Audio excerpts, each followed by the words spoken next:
Eva, buen día. Hola Iván, buen día. Muchas gracias por atendernos. No, por favor. Teníamos como una intención de empezar conversando sobre tareas pendientes, sobre temas de corrupción, las diferentes instancias de alguna manera de la misma, pero ocurrió algo que no sé en qué estado está, que es el revoque del Estado argentino, según el correo electrónico que envió la OMC, a muchas organizaciones del tercer sector en la conferencia ministerial que se va a llevar adelante la semana que viene en la República Argentina. ¿Esto sigue teniendo vigencia?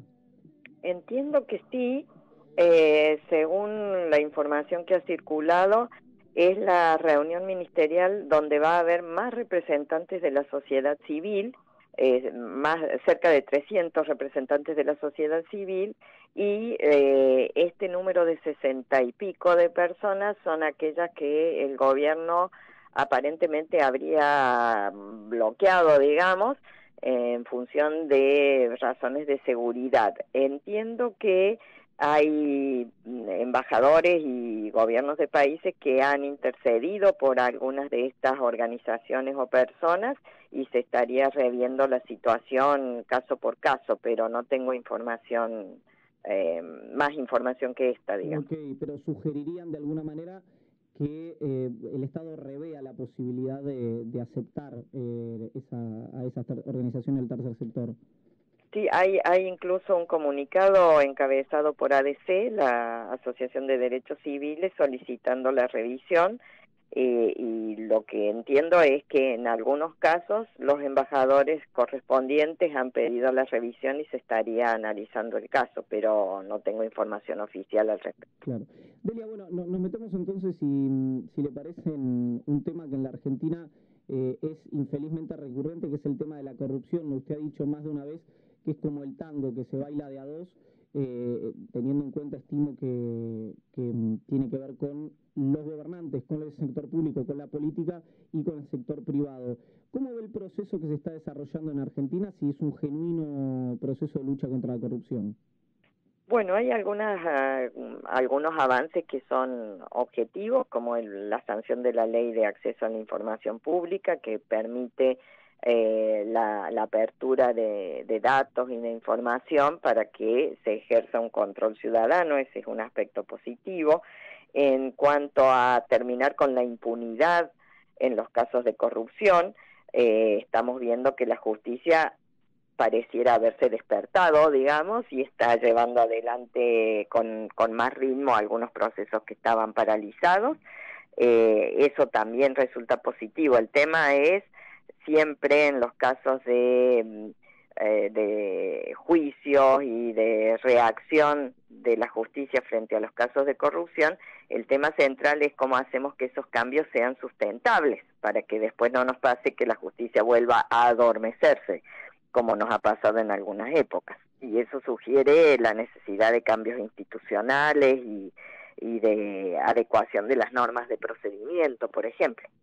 ¿Y qué ejemplos, de alguna manera, está bien que en general es difícil extrapolarlos, pero se podrían tomar del mundo para aplicar en la República Argentina, al margen de los que usted acaba de mencionar, como para hacer más eficiente la lucha contra la corrupción? La lucha contra la corrupción requiere trabajar preventivamente, todo lo que es ética pública, conflictos de interés, organismos de control estatal y demás, y en la fase sancionatoria en el caso de que se detecten casos concretos de corrupción. Y no hay una receta universal, cada estado tiene que adecuar su legislación a la situación institucional propia y a la situación del país en materia de corrupción, para buscar las medidas que sean eficientes. Y el problema no se agota en sancionar leyes, sino en implementarlas después adecuadamente. No sirve de nada tener una ley que regule los casos o rapidez en los procedimientos en casos de corrupción, si después los jueces no los aplican o los abogados utilizan todas las tretas posibles para estirar los procesos y que terminen prescribiendo. O sea que no solo hacen falta normas, sino también hay que cambiar el estilo de trabajo y el compromiso con la implementación de esas normas. Delia, ¿qué tal? Te saluda Guido Stochik. Justo nombraste vos la palabra conflicto de interés, y digamos que desde que asumió el gobierno que uno va viendo que salen casos, puede ser lo del correo, vimos rutas aéreas, después se pueden probar o no, pero que constantemente esto de que es un sector que tiene muchos dirigentes que vienen del empresariado, que permanentemente se les señala el conflicto de interés. ¿Qué le recomendaría a usted al gobierno o cómo llevar adelante eso cuando uno ve que algunos dirigentes por lo menos han pasado de un lado a otro del mostrador? Bueno, las leyes internacionalmente en materia de conflictos de interés ofrecen distintas soluciones frente al problema. Lo primero es la declaración del conflicto de interés, es decir, no ocultarlo, sino desde el comienzo de la gestión de un funcionario poner claro que hay un potencial conflicto de interés, y eso hace que las autoridades pertinentes puedan sugerir cómo corregirlo. Por ejemplo, en algunos países se evita que el funcionario que tiene el potencial conflicto de interés intervenga en decisiones que afecten ese interés. ¿Cómo se hace eso? Bueno, usted no puede firmar resoluciones que tengan que ver con ese tema en particular que genere el conflicto. Ahora, la firma de la resolución o la toma de la decisión hay que pasarla a un funcionario que sea independiente de aquel que tiene el conflicto, no a uno que está abajo de la línea del que tiene el conflicto. Ese es un problema en el diseño de cómo solucionar el conflicto de interés que a veces se ha visto aquí en el país. Otra posibilidad es establecer lo que se llaman, o son más o menos como los periodos de carencia, es decir, usted ha estado en el sector privado, bueno, no puede entrar al sector público en el área donde usted ha estado trabajando hasta pasado determinado tiempo. Otra posibilidad es directamente lo que se llama el desinterés, o sea, tiene que elegir entre ser funcionario o mantener el interés particular que tiene. O sea que soluciones hay muchas. Tengo entendido que en el proyecto de ley de integridad pública que el gobierno estaría por mandar al Congreso el año que viene, va a haber un capítulo detallado sobre cómo regular los conflictos de interés. Es un tema que yo creo particularmente, y así lo escribí en el informe de Poder Ciudadano que se publicó en agosto, es uno de los temas o de las asignaturas pendientes en materia de integridad pública en este caso, ¿no? Ahora, Delia, unas consultas en virtud de lo que decía usted recién. Le hago por sí o por no, y si usted lo quiere desarrollar naturalmente adelante, pero decía, por ejemplo, que se delegue la firma, que es lo que ha hecho el ministro Aranguren en el caso que interviene con Shell. No quiero poner nombres propios, pero para que la gente entienda. Ahora, eso en un país donde el famoso caso Toblerone, que usted recordaba en la entrevista con Luz Novarecio en Infobae, puede tener eficacia. Ahora, esto no es la península escandinava. Acá sabemos que, o por lo menos las experiencias que hemos tenido, son que tienen que ver más con cuestiones de poder y de ascendencia que con cuestiones jurídicas, las determinaciones que se toman. ¿Alcanza eso de delegar la firma?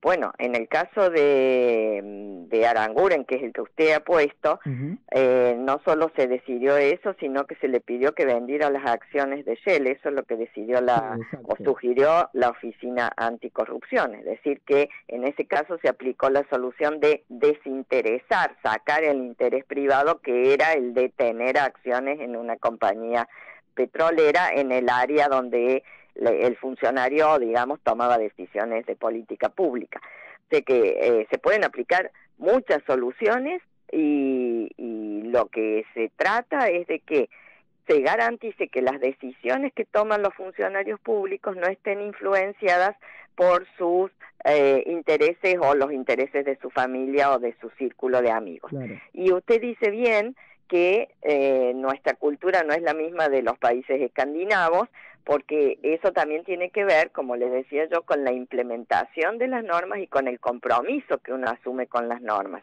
No basta que una ley diga que los funcionarios públicos deben ser honestos y deben evitar el nepotismo, por ejemplo. No basta que la ley lo diga si no tenemos un organismo que lo aplique, lo haga cumplir y sancione al que viole esa obligación, pero además de todo eso, funcionarios que se comprometan a actuar honestamente. Esa es la clave en cualquier proceso de integridad pública. Hacen falta las leyes, los organismos que las controlen, las sanciones y en última instancia la integridad personal de cada uno, obviamente. Claro, y Delia, respecto a esto también, durante el gobierno kirchnerista fue muy maltratada la oficina anticorrupción, se la vació de funciones y no se instrumentaba como debía. Uno pensaba que eso iba a cambiar. Y el gobierno, bueno, como todos saben, modificó las exigencias que tenía la OA para ser su titular y además puso al frente a alguien que, yo lamento irme hacia el terreno de las declaraciones públicas, pero que dijo que se enamoraría del presidente eventualmente si el presidente no estuviera casado, que es la politóloga Laura Alonso. ¿Es recomendable tener a alguien que tiene ese vínculo con el presidente al frente de la Oficina Anticorrupción? Bueno, más allá de los comentarios o la seriedad o no de ese comentario, lo que nosotros hemos sostenido siempre es que los organismos de control no pueden depender de aquellos a quienes controlan. Ese es el principio general y rige para todos los organismos de control. La OA, la CIGEM, la Auditoría General de la Nación y cualquier otro organismo que usted quiera inventar para controlar algo, lo que tiene que garantizar es que sea independiente en el diseño institucional, en el proceso de nombramiento, en las facultades, en la toma de decisiones y en la persona. Todos esos elementos tienen que ser independientes de aquella área o sector o personas o institución que tiene que controlar. Si no, es imposible que el control sea efectivo. Delia, ¿cómo está? La saluda Facundo Ale. Hola, buenos días, Facundo. Quiero consultarle sobre la implementación del sistema del voto electrónico. Nosotros hemos hablado aquí con expertos de un lado y del otro, los que están a favor y los que están en contra. Quiero consultarle a usted, ¿le parecería correcto que se implementase en la Argentina? No, yo he sido muy clara y muy pública en ese sentido y se lo he repetido al presidente de la Nación en la entrevista que tuvimos el lunes. El voto electrónico es un error. El mundo entero lo ha abandonado, salvo 3 países en los que se ha probado que se podía descubrir el secreto del voto y que se podían alterar los resultados, y a pesar de esas demostraciones que han hecho los científicos, se sigue utilizando, que son Venezuela, la India y Brasil. El resto del mundo vota con boleta única papel, con distintos diseños, y nuestra principal objeción al voto electrónico tiene que ver con que no se garantiza el secreto del voto ni la integridad de los resultados. Y esto hace a la libertad de los electores y además a la calidad de la democracia y del proceso electoral en general. Delia, discúlpeme la indiscreción, pero ¿qué le respondió el presidente cuando usted le sugirió no avanzar con la implementación de este sistema de emisión de voto? El presidente me dijo lo mismo que sus funcionarios dicen, en el sentido de que él creía que el sistema había funcionado, comillas, sin problemas en varias provincias, que era rápido y que solucionaba el problema del robo de boletas. Le contesté que el robo de boletas se soluciona más fácil, más rápido y más barato con la boleta única papel, que el sistema que se ha aplicado de la empresa MSA en Salta, la ciudad de Buenos Aires y algunos otros municipios, no es que ha funcionado sin problemas, sino que, por ejemplo, en la capital federal, cuando los porteños votaron con voto electrónico, en esa elección el sistema tenía una falla que permitía registrar más de un voto en cada boleta y la máquina no registraba esa trampita. No se puede saber si se usó o no se usó, pero la falla estaba en el sistema porque los sistemas son vulnerables. Claro. Y obviamente eso podría haber afectado el resultado. Y en cuanto a la rapidez no tiene que ver con el mecanismo de emisión del voto, sino con las etapas de escrutinio, tanto en la mesa como del escrutinio provisorio. En ese sentido, por ejemplo, le conté la experiencia de experiencia piloto de la provincia de Santa Fe en las últimas elecciones PASO y generales, en 2 localidades, con la inclusión de una tableta que facilita la elaboración del acta para evitar que no se pueda leer, que los números sean confusos o que las autoridades a esa hora que están cansadas se confundan en los renglones al poner los resultados, y facilita la transmisión del resultado. Y le conté también, dado que el gobierno eligió trabajar en este tema con Corea del Sur, que en realidad vota con boleta única papel, no voto electrónico, le conté cómo hace Corea del Sur para incorporar tecnología una vez terminada la votación, que utilizan una especie de máquina parecida a la que el correo utiliza para clasificar las cartas. Ponen las pilas de boletas y la máquina lee dónde está la marquita que cada elector ha hecho y hace pilitas para que se puedan contar más rápido después a mano, como se hace siempre. O sea que claro. Sí, yo di los míos y él dio los del gobierno, y bueno, la conversación fue muy positiva. Por lo menos le pudimos hacer llegar al primer nivel de la política nacional las objeciones que tenemos. Clarísimo. Delia, muchísimas gracias por este contacto. No, por favor, gracias a ustedes, que tengan lindo día. Igual.